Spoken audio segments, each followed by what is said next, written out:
Hello, gardeners. And neighbors. And friends. Upside Down Tulips is in our Persephone period. This week we have for you an encore of one of our most popular episodes from last January 2021. Take out your jugs and learn how to winter sow. On the off week, we will publish a special new pod play just for the garden party. This week, these good-looking folks get to enjoy Two Witches of Macbeth. If you want to hear this new pod play, just become a member of the garden party. This means you're a patron, a supporter of Upside Down Tulips. Just go to our website at upsidedowntulips.com or click on the link in the show notes. And now, on your marks, get set, take out your jugs. Whee! And learn how to winter sow.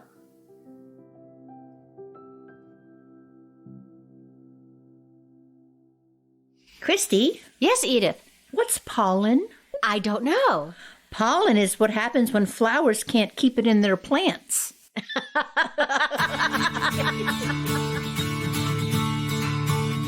Hi, I'm Christy. And I'm Edith.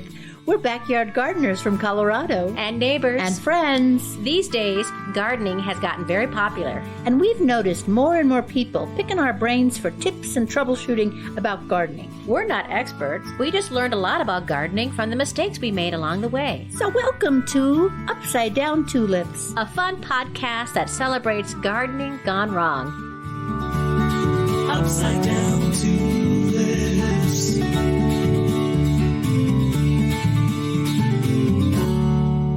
Hi, Christy. Hello, Edith. How are you? Hanging in there. Hey, we're in the basement, and I see a new bookshelf, and I see a new kitty cat. Yes, we got a little buddy for Leonardo DiCaprio, and this is Cat Winslet.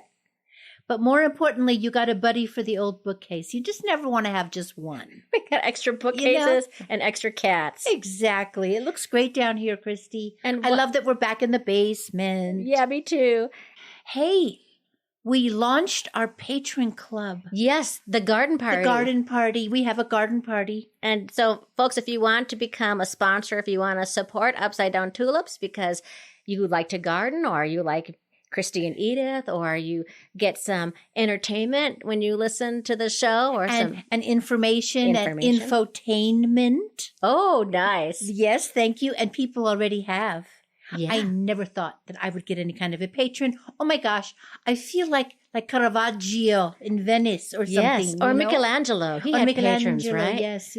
It's really nice. It's great. You know, though, what I'm kind of interested about is that so far people are signing up for some of the higher end patrons. Yes, like the Pope would. You don't need to be the Pope. You don't. No. The one category that people haven't signed up for yet is the $2 a month patron. And we call that the curmudgeon. Christy, you know what I was thinking? You know what we should call that instead of the curmudgeon? We should call that the Bernie Sanders. Right. Wasn't Bernie the one that started the whole $2 here, $3 here? Yeah. Plus, who doesn't love Bernie? He's such a curmudgeon. He goes to the inauguration dressed in an old jacket and mittens that some nice lady in Vermont made. You know, Bernie Sanders. The Bernie Sanders / curmudgeon. We would love, we know it's a tough $2 a month, $24. $2 a month. That would just say, gosh, look at this wonderful person. That would be great. And you get some rewards for it. You do. You get, first of all, our eternal gratitude, and you get access to our special Facebook group and access to bonus events and cool programs. Very cool. So cool. Absolutely. But, maybe you're thinking, I haven't lost my job. Maybe I want to move a little bit up in the world. Then you could be a lawn chair lettuce. Which, if you listen to the show, you understand what that is. If not, it's just weird. But then, what else is new? I put a lawn chair over my lettuce to shade it so it would last longer. And it sounds pretty, doesn't it? It does sound pretty. Lawn chair lettuce sounds beautiful. And that's just $5 a month. $5 a month. That is about a cup of coffee a month, right? Yeah, if you think, hey, I'd love to buy Christy and Edith a cup of coffee. We'll share. Christy and I would share. We'll each have a half of a cup because we're not greedy. I'll have the left half. Okay. That leaves the right half. Okay. And with the lawn chair lettuce, you get all of the same things that the curmudgeon gets And you also get special recognition on our website and a curated package of seeds from Yes. our gardens. Yes, that Christy and I have collected. So the only place in the world that you can get these seeds is from Upside Down Tulips. If you're a lawn chair Lettuce person or higher. Yeah. Yeah. Yeah. So if you want to become a patron and join the garden party, just go to our website and there's a link for you to click on. It'll probably take you under a minute. That's perfect. www.upsidedowntulips.com. Nice. Hey, what's happening with Denver Urban Gardens? You don't have much more time if you want to sign up. And remember, it goes by income. So if you have no money if you have no extra money, you don't have to pay anything. And you can get 10 packets of seeds and you can get 10 seedlings. That's a great deal. It's a great deal. They want people to grow something. And I wrote to Brittany at Denver Urban Gardens and asked her, does she know any other programs across the country? And she mentioned to me that there's also a program that's similar in Detroit called Keep Growing. No kidding. And it's part of Detroit's Garden Resource Program. And for folks who live in Portland, Oregon, there's an organization called Growing Gardens, which makes me think there must be one in almost every major city that will do this. You would think so. Free yeah. seeds, free seedlings. Yeah, you would think. And if you have a little bit of extra cash, you can be one of those people that puts some money towards it, helping the people that don't have any. Yeah, so, that's nice. Yeah, look it up. It's www.dug.org, right? Yes. Dug.org. Yeah. Did I tell you that I ordered a coffee cup for myself from our merch? Because you had to give yours away. Because I gave mine away, so I ordered one. Oh, that was and some nice. stickers. So I get like 50 cents of that. That's so you cool. You do, right. We get, that's kind of a weird system. But don't forget, folks, that if you want to check out our merch, we've got... that's short for Endies, merch Endies. That's right. If you want to get a t-shirt or, how about an Upside Down Tulips notebook? And then you can do all of your 2021 garden planning in it. What about an Upside Down Tulips tote? Then you can tote your garden plans in the tote. You know, I don't do enough toting. I've been meaning to talk to you about that. You meaning to have me a tote talk about my toting? Yes. Christy, why aren't you toting? Tight. You should tote My more. time is tight for toting. Too tight for toting? Really? Really? Too much time. Okay. We'll let it go. I have to make time for That's toting. fine. That's great, Christy. Okay. Do we have anything else before we do our garden update? I don't think we have any more business for this week, Christy. I think we've covered it.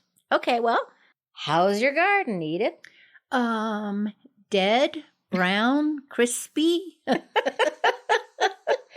Or another way to say it's sleeping. Yeah, hibernating. It's hibernating. It's resting. There you go.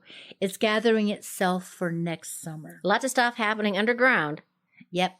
Oh, yeah. I hope so. Yeah. How's yours? The same. You know, folks, we live 3 blocks away from each other, so there's not going to be that much difference. But I do have some updates. Last week, I said I'd figured out what kind of zucchini plant I had that was so amazing. Yes. And you asked me what kind it was, and I said it was botanical interest. Yes. And then you said, what kind of that? And then I Yes. had no idea. Did you find out? Yes. Good for you. It's called a Black Beauty zucchini.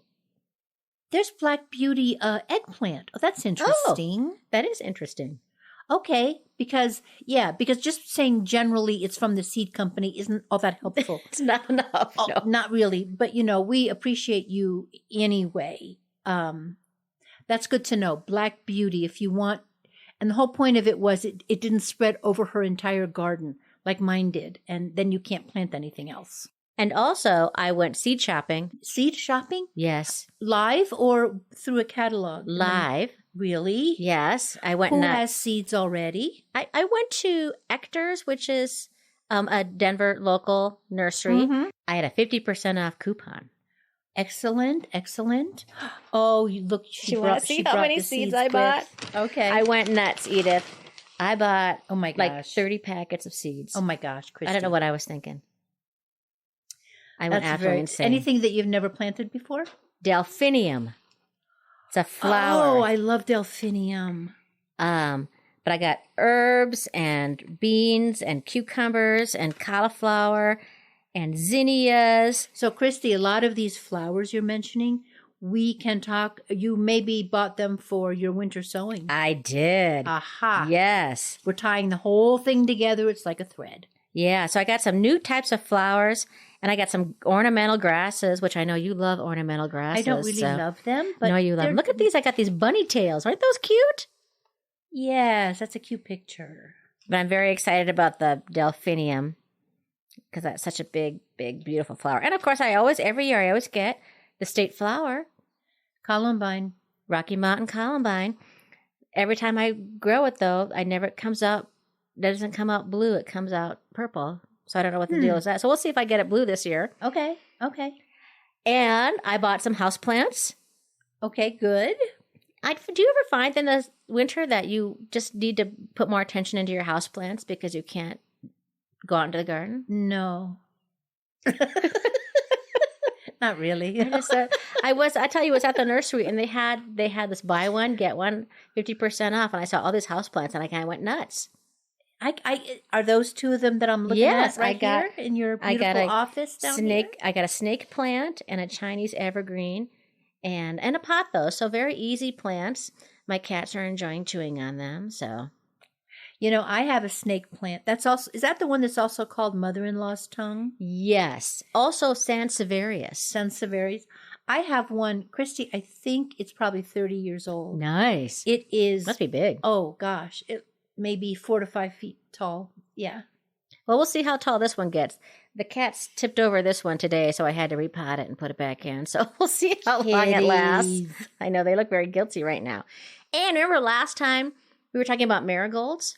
Yes. And I did a little research on marigold seeds. Oh, tell me, so the you can have the right French kind. marigold thing. Yes, that marigold plant roots produce a toxic chemical that will kill not nematodes, as well as other harmful nematodes that feed on plant roots. And they have a scent that will keep pests away like mosquitoes, cabbage worms, and other pests. So when it comes to using marigolds for pest control, the one you want to get is French marigolds. They've been proven the most effective. Now, mine have a very distinct smell, so I don't know if they're French or not, but they really do have a strong smell. And I heard you say something like not nematodes. What do you mean? K-N-O-T nematodes. Oh, K-N-O-T, not something that's like not human. Oh, I Right. see. Okay. Not K-N-O-T. Okay, got it. Yeah. So let's Is keep that a our eye out for nematode that French. ties itself into a knot? What the heck is I don't that? know. Now, okay, I'll research that and come back Please with it next research week. that. Do not be so unthorough. So I guess I know what my research project is for this week Thank to find out what you. the heck not nematodes are. Thank you. I thought I was going to sound so smart. And you did. You did. It was smart even though it was incomplete. Well, folks, if you hear words or terms you're not familiar with or you want a good laugh, check out the Upside Down Dictionary on our website. Soon to be up there, not nematodes. And if you want to see pictures of our gardens, inspirations, and gardening jokes, visit us on Facebook, Instagram, or Pinterest. Christy, I was going to talk about my Bokashi experiment. Oh, yes. Well, don't have a lot to say except that November 4th, I put a bunch of kitchen slop into a bucket. It's called the Bokashi method of composting. So it's been in there for November 4th, December. Over 2 months. Over 2 months. And I opened it up today. And what I can say is it doesn't stink. That is so weird. It's so weird. You put spent beer grains in it, but I can still make out that it's food. It's not turned into soil yet. Okay. I'll send you a picture. Maybe we can post it on our Facebook page. Yes, absolutely. Ashes to ashes. Maybe we'll just make it special for the patrons to get to look into my Bokashi bucket. Watch your decomposting. Yes. Watch the rotting food. That's what you get. I bet there are YouTube channels where people watch that stuff. Oh, gosh. Rotting Oh, food. let's not go there because yeah. Okay, moving on. Hello.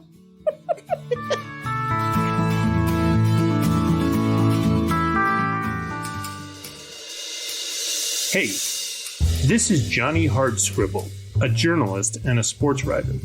That's right, from the newsroom of a major metropolitan newspaper. Hard-boiled, a man of few words, like Humphrey Bogart, only taller. Then newspapers started failing, shutting down, leaving me unemployed, leaving me in fear for our democracy. I didn't know what to do. I was depressed. And then some dame gave me a packet of sunflower seeds. Well, what the hell am I going to do with these, I asked myself. I ripped open the pack and threw the seeds away. And by away, I mean I tried to toss them into my garbage can, but I missed and they went everywhere. I didn't even pick them up. I left them to die. That's fine, I thought. Just another little murder in the city. But then, something happened. The seeds took root and sunflowers grew. I had nothing to do with it. I didn't water them. I didn't fertilize them. I didn't do any of the stuff good gardeners do. And they grew anyway. There they were, 10 sunflowers in my yard, growing taller than me, with their big, beautiful, sunny faces. And then I saw the bees come. And then I saw the birds eating the seeds. So now there's bird song in my backyard. My mood lifted. I hate to admit it, but I got a little happy. Just a little. And then I realized this was my Hail Mary, growing something. Next summer, maybe a tomato, I don't know. I don't want to go crazy. But damn, that was fine watching those sunflowers grow. Yeah, grow something. It nourishes your soul.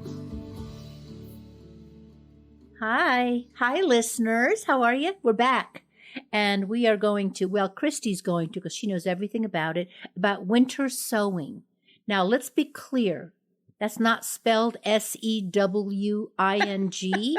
She's not like, got her little sewing machine, making pajamas. No, it's a method of sowing, like we sow seeds into the ground.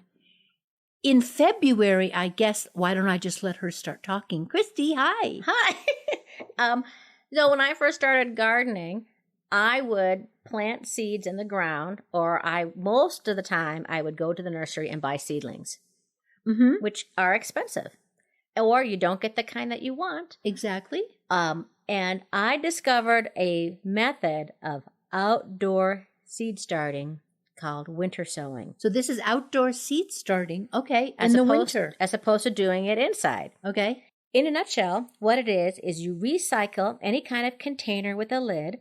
I use a milk jug, and you turn it into a mini greenhouse. You fill the bottom half with soil and seeds and tape it together, and you put the whole thing outside and let the seeds decide when they want to germinate. Oh, wow. They germinate at the right time, and your plants will be better adapted to your climate than plants that you started indoors or bought at the store. Okay. All right. Yeah. Because indoors, right, maybe they feel forced to come up because it's warm in here. They're so happy, the perfect conditions. And also think about when you start seeds indoors, it takes a lot of room in your house. It takes a lot of room, yeah. And you need to have all that equipment. And you have to do it at the right time, or they end up getting too leggy and weak by the time you want to plant them. This sounds perfect, Christy. Well, the person who really started to champion it is a woman named Trudy Davidoff. And she was back in the late 90s, and she was participating in seed swaps. And she got all these seeds, and she was trying to figure out how she was going to have room in her house to start all these seeds. Did she have to buy all this expensive equipment and grow lights? And then she had this epiphany when she realized that seeds start outside in the winter all the time on their own. Plants in the wild have no trouble at all propagating themselves. So she thought about all the seeds she had that needed stratification in order to germinate, and suddenly it hit her to try to grow them outside and let Mother Nature do all the work for her. Well, that makes perfect sense, because I've often thought about that. Like right now, my garden, although nothing is growing, it's got seeds all over it because plants have dropped their seeds. And even if we get a warm day here in Colorado, they don't come popping up. They know they know when to stay asleep. They know it. Okay. But one of the problems with Mother Nature doing it is that birds can take the seeds away. Aha. If it's just outside. Right. Wind could put them in a place where you don't want them. Uh-huh. And so this is a way to save money, not have to invest in grow lights, not have to buy them at the grocery store. And then when it's finally time to take the plants out, you don't have to harden them off. These plants have been grown outside, so they've already been hardened off. Oh, of course. Okay. They Great. also will germinate earlier. You know what? I've seen your stuff start coming up, and I was always shocked at how early it was, because sometimes it's still really, really cold. But you have created a little tiny greenhouse in these milk jugs of yours. Well, should we talk about how to do it? Yeah. Okay. Well, now many people will start it in December. A lot of people will start at the solstice on December 21st. It all kind of depends on, I guess, where you consider winter to be in your area. For some people, it might be earlier when all the leaves are gone and there's snow on the ground. For some people, it might be later. But I think the nice thing about it is that there's zero need for urgency. You just do it when you have the time and it looks like it's winter out there. That should be easy to tell. Yeah. If you don't have a calendar. Look outside. How's the weather? Look outside. So in January and February, I will winter sow perennial flowers that need stratification. So a perennial flower is a flower that will come back year after year after year. Uh-huh. And stratification is a flower or a vegetable that needs the moist cold, dormancy, and the frost and the thaw, the freezing and the thaw of the ground to help the seed germinate. Like an asphalt road that gets cracked because cold, freezing, and it gets cracked. Same thing. Beautifully done. It's an analogy. That's very good. Thank you. Well, examples of this: purple coneflower, black-eyed Susan, foxglove, delphinium, daisies, yarrow, veronica, blanket flower, all perennials that do great in winter sowing, and they should do well in all different types of zones. In mid and late March, I will winter sow hardy annuals. Okay. So these are your flowers that are a little stronger, like pansy, snapdragon, marigold, black-eyed Susan. Then as the spring comes on, I'll do tender annuals like cosmos, zinnia, or any annual flower that reseeds itself in the garden works so great. when you say as spring comes on, you mean like around March? Yeah. In March, you will do the tender annuals? Late March, early April. And not only will I do that, but you can also do vegetables and herbs. And you will wait until March, April Late March, early April. Late March, early April. Okay. And so if I sow some stuff in late March, I think the advantage to your method is that they grow quicker. Yes. That's the advantage. They go quicker. You don't need to worry about hardening them off as much. And you don't need to worry if a frost is coming and kills everything, like has happened to me so many times. When I plant too early, I get excited. Frost comes, everything is dead, have to replant. That's such a great point. Well, now I'll tell you some of the supplies you need to winter sow. Okay. You'll need, and I'm going to show people how to do it with a milk jug. That's what I like to do. A milk jug or a water jug. You need some scissors and a knife, or maybe some kind of owl. Not a hoot owl, but an AWL owl. Okay. I wasn't seeing the beak of an owl being used. I wasn't seeing that. Somebody might have been, you know. You might have thought it was weird. Yeah, well, okay. Before you go on, though, when you say milk jug, just to be absolutely clear, that's a plastic milk jug. Yes. Not a paper. Correct. And why can't it be a paper? Because the light? You need, the reason why the milk jug is the preferred method is because light will go through it. That's exactly right. And it'll be more sturdy. And glass would just be stupid, and you could kill yourself. if Yeah. you tried to cut glass. Okay. You'll also need your seeds. And then for the soil, there's a variety of things you can use. I wouldn't stress too much about it. I use seed starting mix. However, if you just have potting soil, I've used that before too. Christy, is there a difference? Do you use indoor potting soil or I've done that before, yeah. indoor potting soil? I have. Okay. Is there a difference between indoor potting soil and outdoor? I don't think. Or is yeah. outdoor just kind of called topsoil? And That's garden probably soil? true. Right. Okay. Yeah. Okay. The lighter it is, the better. So The you lighter, don't the want to better. use a Okay. lot of heavy soil.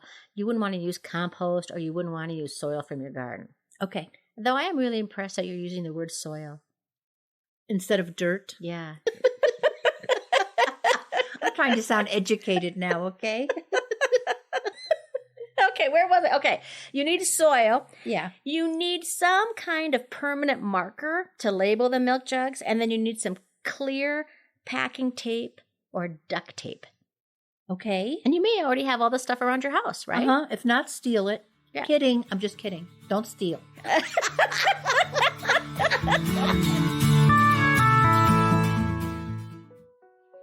It seems like it hasn't rained in a long time, and my water bill was so high last month.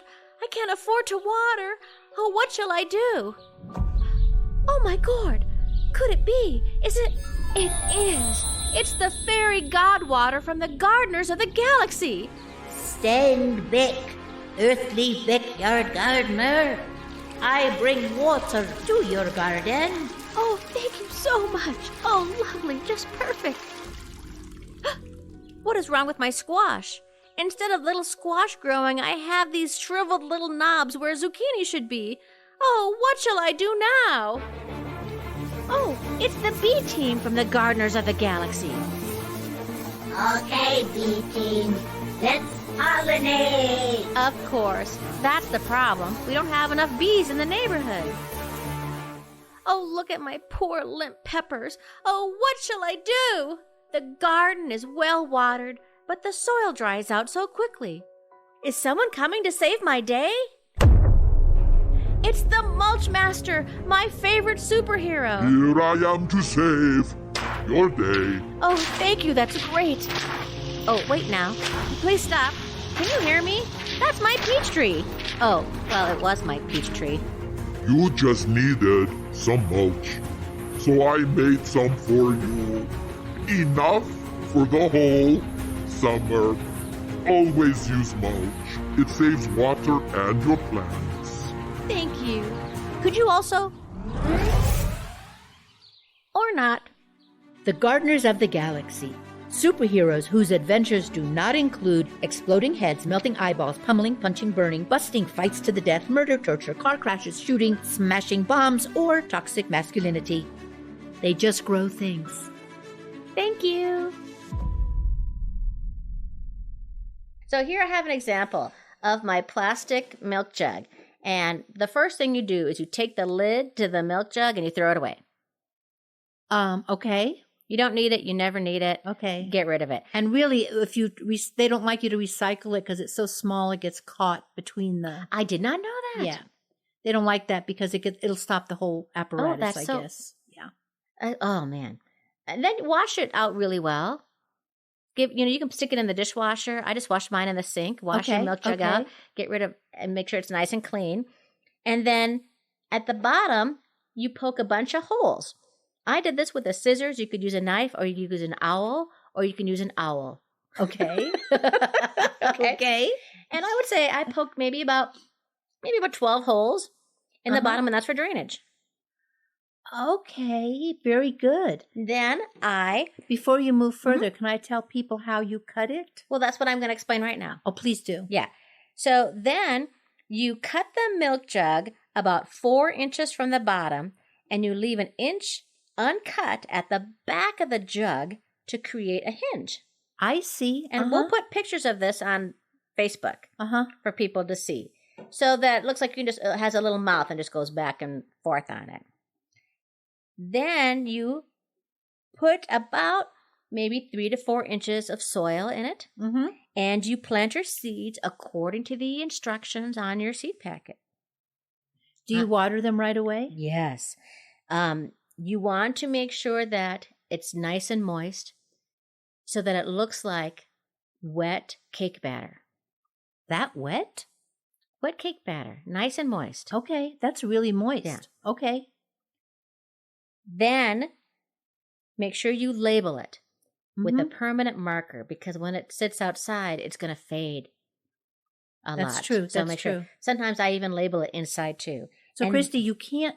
You've gotten rid of the top of the jug, so the cold air is going to get in, but that's okay. The little top, the little top, the lid that you Uh-huh. screw down, The it's lid. gone. That's the word. It's gone. Throw it away. You don't need it. Okay. But you do need to tape it up. So once you put the hinge back down, tape it up with duct tape or clear plastic tape, and then you stick it outside in the winter. If it snows on it, let it snow. If it rains, let it rain. You put it out there and you forget about it. Christy, if you have a choice, do you want it facing south or west, where it gets the most sun, or does it not matter? I don't know if it really matters. Okay. I just stick it in a place where I have room to put it outside. Okay. I put it in all different places. And you do need to occasionally, depending upon where you live, check in on it so that it doesn't dry out. So then And- you have to unwrap it. Mm-hmm. Okay. And you can look in, you can look down. Oh. You look down in the lid, you can say, oh, I know why it needs to be watered right now, because it looks like dry cake batter. Okay. If it looks like dry brownie mix, then you should water it. And you can water right from the top. So you don't really need to unwrap the whole No. thing. You just look Yeah. down. Okay. Yeah, look down at the top and see it. And it's usually around March that I would start looking to see if it's dried out or Okay. not. So how long has it been out there then? A couple months. Really? Yeah. Gosh. And usually I don't need to water it at all, but eventually what will happen is that little seedlings will start to pop up. That must be so exciting. A lot of seedlings. Uh-huh. So many seedlings. You could have tens of thousands of seedlings sitting out there. So, are you ready to go to the next part? Because I have a Yeah, question yeah. about it. Okay. So you said you could have thousands of. So say you look down and it's like a mossy carpet of seeds. Yes. Do you then have to thin that out? There's two ways that people do it. They're very anal retentive people. They'll thin They'll them out and thin. they'll put them in different little pots and let them get bigger. I don't do that. I go by the method called the Hunk o' Seedlings method, which is what winter sowers call it. Uh-huh. Hunk o' Seedlings. And so with this method, I think a pirate would call it Hunk that o' too. Seedlings. It's a hunk Arg. of seedling. Arg. You do not prick out individual seedlings to transplant at all. Instead, you just transplant large clumps of seedlings as a group. So maybe out of a milk jug, I may do 4 to 10 chunks of it. They're nicely tangled together so that it gives it structural stability in the roots. Oh my gosh. And then the strongest ones survive. Oh, look at that. So out of a chunk, you may only get 1 or 2, but they know because they know what that little chunk can support Yeah. because it's nature, And right? I would say how many seeds I sow in the jug kind of depends on the plant. If it's, but usually I would try to, I usually sow pretty heavy if it's old seed. Uh-huh. I'm not quite too sure about it. If The it's viability, yeah. you don't know. Okay. But if it's newer seed, I might do, maybe I might do like 9 seeds wow. Okay. for vegetables. Uh-huh. you know. Okay. So say it's not flour. Say you have put zucchini in your little Uh-huh. jug. I would put 2 in each quadrant, so a total of 8 So seeds. then the clump consists of 2, Yeah. and then they will fight it out. Yes. Like when you read a seed packet, they always say plant 3 cucumber seeds in a hill or Mhm. plant 2. Yeah. Okay, excellent. I'm doing tomatoes for the first time this year. With your winter sowing? Yeah. All right. I'm going to try it. Exciting. See what happens. I got beefsteak tomatoes, so Wow. we'll see what it does. Okay. So different types of containers. Uh-huh. Milk jugs are the most popular way of doing it, but there's lots of other containers that one can use. And this is what I think you're going to love, Edith, because you love to recycle containers. I do. Mm-hmm. The first thing is that they should be made out of plastic. Uh-huh. And they should be transparent in some way. Like a milk jug you can see through, or a 2-liter bottle, soda bottle, Yeah. you can see through. Okay. They should have some sort of transparency about them. They should be able to hold 2 to 3 inches of soil so there's room for the roots, and then there should be room at the top so the plants can grow taller. What also works great beside milk jugs are disposable food containers. Really? Mm-hmm. As long as they are plastic and are transparent in some way. Takeout containers. Really? Mm-hmm. So think about the foil takeout containers you get with a clear plastic lid. Mm-hmm. That'll work. Ice cream buckets. And I know how you have strong feelings about all the packaging and baked goods. Mm-hmm. All that packaging can be used for winter sowing, Edith. Oh, wow. So, when you get a muffin and you get this big, huge container, if it's clear plastic and you got 2 to 3 inches for soil. And it already is cut in half. Yes. It's already cut in half. You got to poke holes in the bottom for drainage. That's all you have to do. Yeah. And maybe poke some holes in the top for ventilation. I'll still never buy a muffin in a plastic thing, but sure. If you do, that's just perfect. Also, things you get from the deli counter. You know those plastic containers you get? Yes. That have potato salad in it? Yes. Those work great. Huh. I've seen people do it with Ziploc bags. Wow. Take a Ziploc bag, poke holes in the bottom, put soil in it, poke holes in the top for ventilation. That would be so easy because you can just open it and look to see, oh my goodness. And then what people do is they'll take it and they'll put it all in a big, huge tub and set it out in the snow. Wow. Well, this is great. Put it in a big tub. Yeah. And set it outside, all of the whole gathering. Yeah. Make sure there's holes in the bottom of the tub. I've got an old wheelbarrow that's broken. I can put him in that, couldn't I? Yeah, I think as long as there's holes in the bottom. Holes in the bottom. To let drainage out. Holes in the top. And then, and holes in the top. That's why you throw the top of the milk jug away so that you get ventilation. Got it. Excellent.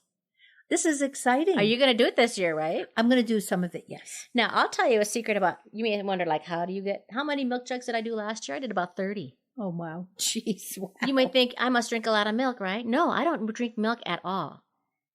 I went to Starbucks, and I called them up, and I said, hey, can you save some of your milk jugs for me? Because they go through dozens every day. Of course. And they said, sure. I also said, as long as you're at it, can I have some coffee grounds? Nice. Have you ever done that? Get coffee grounds at Starbucks for your compost pile? I have once or twice, yes. Long as they're there. Happy to give them to you. They are, and they're so nice about it. I just said, would you mind saving it? The one thing I would say, though, is that when you get them from Starbucks and you think, this is so great, I got like 2 huge bags full. And then I went, I'm going to winter sow tomorrow. And then I didn't do it, and I didn't do it. Uh-oh. And then I did it a couple weeks later, and I hadn't rinsed out those. Uh-oh. So there's a lot of rotten milk I had to clean out. That was not pleasant. So clean them out right away. Yeah. But you can also use drinking water jugs, too. A lot of those things, distilled water. Yeah. Comes in those jugs. Those are my favorite. Oh, very good. But I've also done it in 2-liter bottles, too. Well, that sounds great. And I'm gonna start doing it next week. Because I got all my seed and I got my soil. I'm just gonna wait for a nice day. I like to do it outside because it gets a little messy, but you can certainly do it inside. Okay. Hey, listen, folks. If you have any questions, if we haven't covered everything about winter sowing, write to us, ask us, and we'll answer you. Right? Yeah. It's time for mailbag. Ring, ring. Christy, we have a letter this week from Anne from Pennsylvania. You ready? Yes. Okay. Years ago, our daughter had guinea pigs. She used flannel cage covers, and whenever the cage got full of pellets, I'd have her take the flannel cover right out to the compost pile and dump the effluvia there. I love that word. It's a great word. Effluvia. I figured guinea pigs basically compost veggies into pellets, right? And the stuff's organic. In fact, I can attest that guinea pig cage cleanings enhanced my compost pile and my garden soil. Well, my daughter's moved away long since, and the piggies have gone to that big Timothy hayfield in the sky. But lately, I have wondered about another compost enhancement from the butts of herbivores. Deer scat. Can you use deer poop as a compost enhancer for your vegetable garden? That is my question.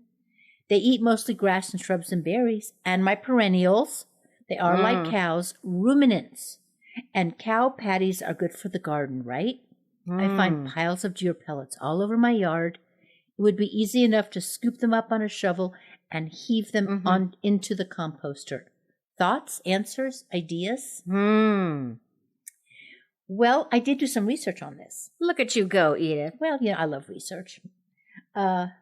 So, as in so many things in gardening, there are two sometimes opposing points of view. I think it depends on how, finicky or anal retentive or whatever you are. Especially when it comes to compost. I have said it before. I love composting myself, and I appreciate composters, but there are some composters out there, Edith.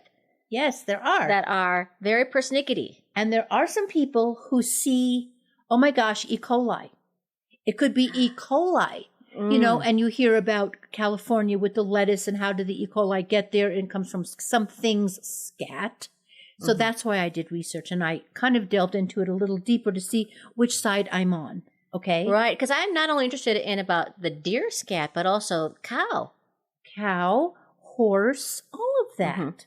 Okay, so what I read was E. coli has been discovered in the manure of, just like you said, cows, sheep, dogs, horses, birds, and deer. If compost is managed properly, however, the risks to deer manure can be mitigated. All of it can be mitigated, and the way you do that is you let the compost pile heat up, which is what we do anyway. If I'm lucky, though, I don't know if my compost gets that hot. I'll just let it get old. Okay. Just let, and I'm just making that up, but I'm pretty sure I'm right. Just let it get old. The thing is, you don't want to put it directly onto your garden. Everybody knows that, right? Yes. Not when it's fresh. And according to this, not so much even if you want to be super careful, not even if it's seasoned. So yes, I would take the deer scat on my shovel and I would put it into my compost, because if it's good from a guinea pig, why wouldn't it be good from a deer? Right? If it's good for the goose, why is it good for the gander? Because the gander's so bossy. So here's the other thing that I found out, and I thought this was really interesting. A couple of websites said that the best wild compost is bunny. Really? Bunny pellets. In fact, they call it, get this, bunny honey. They call it bunny honey. Would you like that in your tea? No, thank you. But you could put it in your compost tea. Yes. There's a whole thing about making compost tea out of bunny honey. You're absolutely right. There are people that have rabbits and they simply clean out the pellets, because rabbit poop doesn't smell. It's like looks like little brown marbles. Yeah, or little raisins. That's all it is. It's raisins, raisinets. I've also heard that bat guano is really good for the compost pile and your garden. Well, this is weird, but when I was on the road and I would stop at like truck stops, I heard that truckers, they made this kind of a speed out of bat guano, and really, and truckers would take it to stay awake. So I bought some once. Oh my God. I was driving from St. Louis to Denver without stopping. And by the time I hit like right west of the airport, I swear to you, I was seeing animals jumping across the highway. So apparently bat guano is good for a number of things. What did it taste like? It was a pill. It was just a pill. Oh, gotcha. Oh my God. Do you really think that they were selling little pellets of deer? Or if it was like, I was thinking of like the 5-hour stuff, that little shot that you drink. It was pellet. It was pills. Okay. It was pills. And I tried it one time and I don't know if it was lack of sleep or whatever. How will it help my tomatoes? Yes. Who cares about me driving? How will it help my tomatoes? Yeah. So that's interesting about the bats. I'd not heard that. That's a great letter. Good letter, Anne. Thank you so much. I wish more people would write letters to us, Christy. Well, if you folks have a favorite gardening story, you have a success, you have a flop.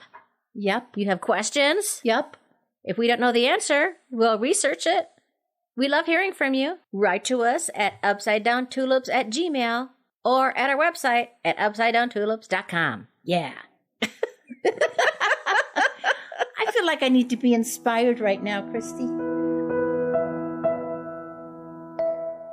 This inspiration is from Luther Burbank, a botanist. Every gardener knows that under the cloak of winter lies a miracle. Oh, that's I nice. thought it was about winter sowing. I thought Luther Burbank was like a trombonist or something. What am I thinking? I don't know, because Burbank, California? Maybe so. Okay, I'll research it. We got a lot of researching to do this weekend. Oh my gosh. Okay, everybody, that's it. Thanks for listening. Thank you very much. We are Edith Weiss and Christy Monter Larson. If you enjoy Upside Down Tulips, please rate, subscribe, and tell a friend. Or your many friends. Do you have more than one? I hope you do. Special thanks to Denise Gentilini for composing and performing the Upside Down Tulips theme song. If you want to hear more of Denise's music, go to denisegentilini.com or you'll find that link on our website. Oh gosh, we have a friend. We want to thank our friend and talented journalist, John Moore. Thanks, John. Thank you. Don't forget, if you make a mistake, Your garden will forgive you. Upside down tulips. that's right. All right. We need a glass of wine now. We were a little out of practice, folks.